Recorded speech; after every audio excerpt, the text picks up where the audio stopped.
जब चेले सेवकाई करके व्यस्त दिन से लौट आए, वे मार्ग के थके हुए थे। फिर भी भीड़ उन्हें घेरी हुई थी। जहां कहीं भी यीशु मसीह जाते थे, उसके पीछे वे सब लोग जाते थे।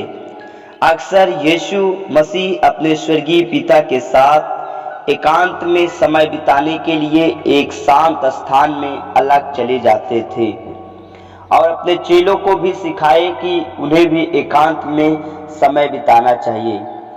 यीशु मसीह ने कहा, तुम लोग मेरे साथ किसी एकांत स्थान पर चलो और थोड़ा विश्राम करो। इसके लिए वे अकेले ही एक नाव में बैठकर बैतसैदा के शहर के पास किसी एकांत स्थान को चले गए।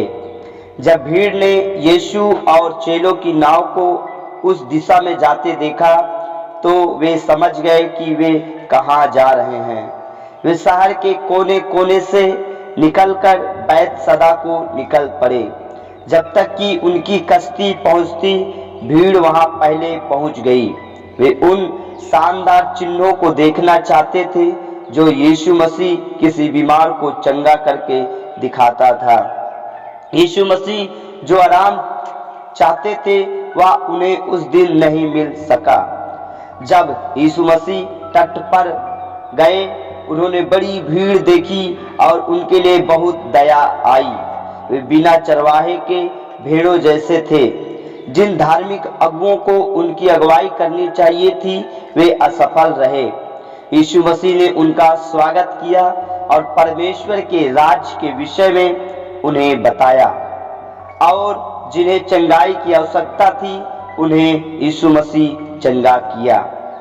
शाम होने लगी थी और यह फसह से पहले की रात थी।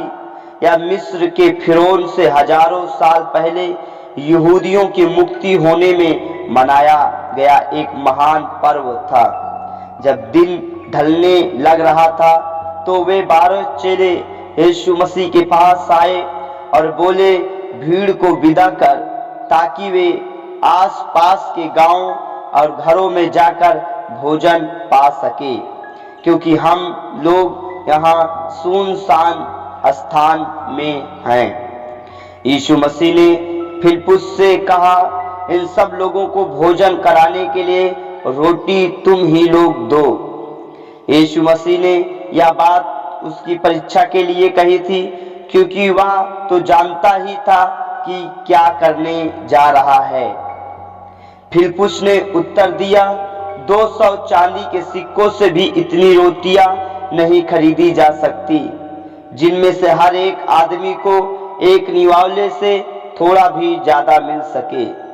वहां केवल 5000 से अधिक पुरुष ही थे, जिनमें स्त्रियां और बच्चे नहीं गिने गए थे। उस दिन करीब 15,000 लोग थे जो यीशु मसीह की सुनने के लिए अपने घरों से और नगरों से आए थे।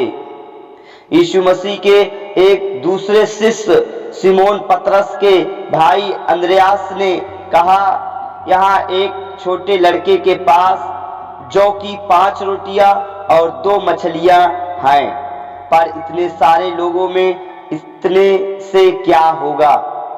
यीशु मसीह ने अपने शिष्यों से कहा कि उन्हें 50-50 करके समूहों में बैठा दो।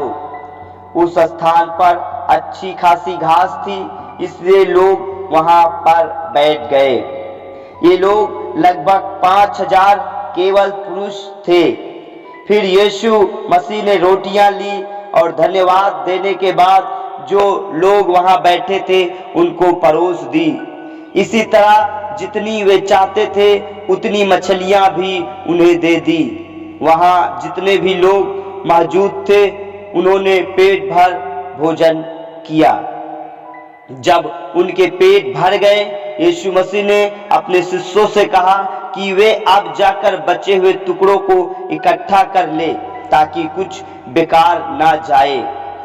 फिर शिष्यों ने लोगों को परोसी गई, जो कि उन 5 रोटियों के बचे हुए टुकड़ों से 12 टोकरियां भर उठाई। जब लोगों को यह एहसास हुआ कि एक शानदार चमत्कार उनकी आंखों के सामने हुआ है, तो तो वे सब आपस में कहने लगे कि वास्तव में यीशु मसीह ही परमेश्वर की ओर से भेजा हुआ एक महान उद्धारकर्ता राजा है। यीशु मसीह जानता था कि वे लोग उसको जबरदस्ती ले जाकर उसे राजा बना देंगे, इसलिए हेरोदेस राजा परेशान था। यदि गलील के चारों ओर ऐसी अफवाहें फैल रही थी, यीशु मसीह को कश्ती में बैठाकर समुद्र के पार भेज दिया गया और भीड़ को शांत करा दिया गया। फिर यीशु मसीह एक पहाड़ी पर जाकर प्रार्थना करने लगा। यह सच है कि यीशु मसीह एक उद्धार करता है।